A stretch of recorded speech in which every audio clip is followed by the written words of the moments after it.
Lumuhod si Lisa sa harap ng luklukan ng paghuhukom. Binuksan ng isang anghel ang mga talaan at binasa ng malakas. Panginoon, ito po si Lisa.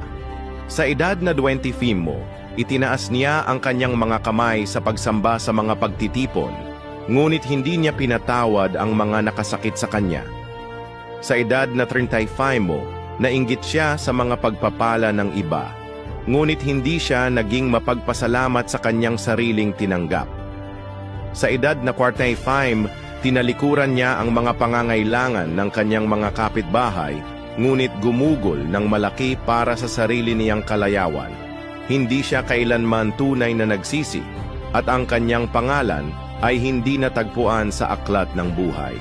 Napasigaw si Lisa sa gulat. Panginoon, patawarin mo ako.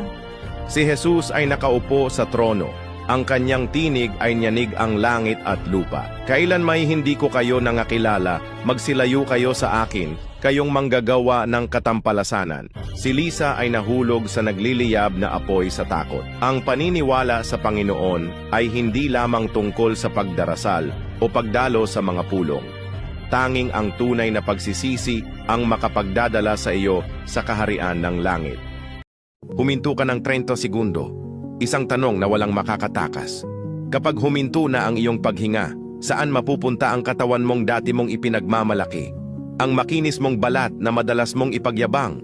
Ang mamahaling sasakyang dati mong minamaneho?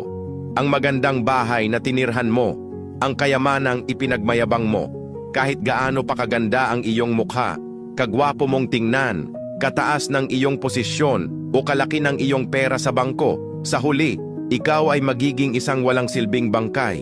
Kaya habang tayo ay humihinga pa, maglaan ng oras upang sambahin ang Diyos, sundin ang kanyang mga salita, talikuran ang kasalanan, at tiyakin na ang huling hantungan natin ay ang kagalakan sa langit, hindi ang kaparusahan sa impyerno. Isang mag-asawa ang hindi nakapasok sa kaharian ng langit, isang tagpo na nakakadurog ng puso. Sabi ng anghel, Ang inyong mga pangalan ay wala sa aklat ng buhay. Hindi kayo makakapasok sa kaharian ng langit. asawa na babae, Bakit ganito? Nananalig ako sa Diyos. Bakit hindi nakasulat ang pangalan ko sa aklat ng buhay? asawa na lalaki, Bakit ganito? Dumadaro ako sa mga pagtitipon, nagbabasa ng Biblia, at madalas magbigayin handog. Bakit kami iniwan? Nalinis ba ang inyong mga kasalanan? Sinunod ba ninyo ang kalooban ng Diyos? maliwanag na sinabi ng Panginoon, hindi ang bawat nagsasabi sa akin, Panginoon, Panginoon, ay papasok sa kaharian ng langit, kundi ang gumaganap ng kalooban ng aking Ama na nasa langit.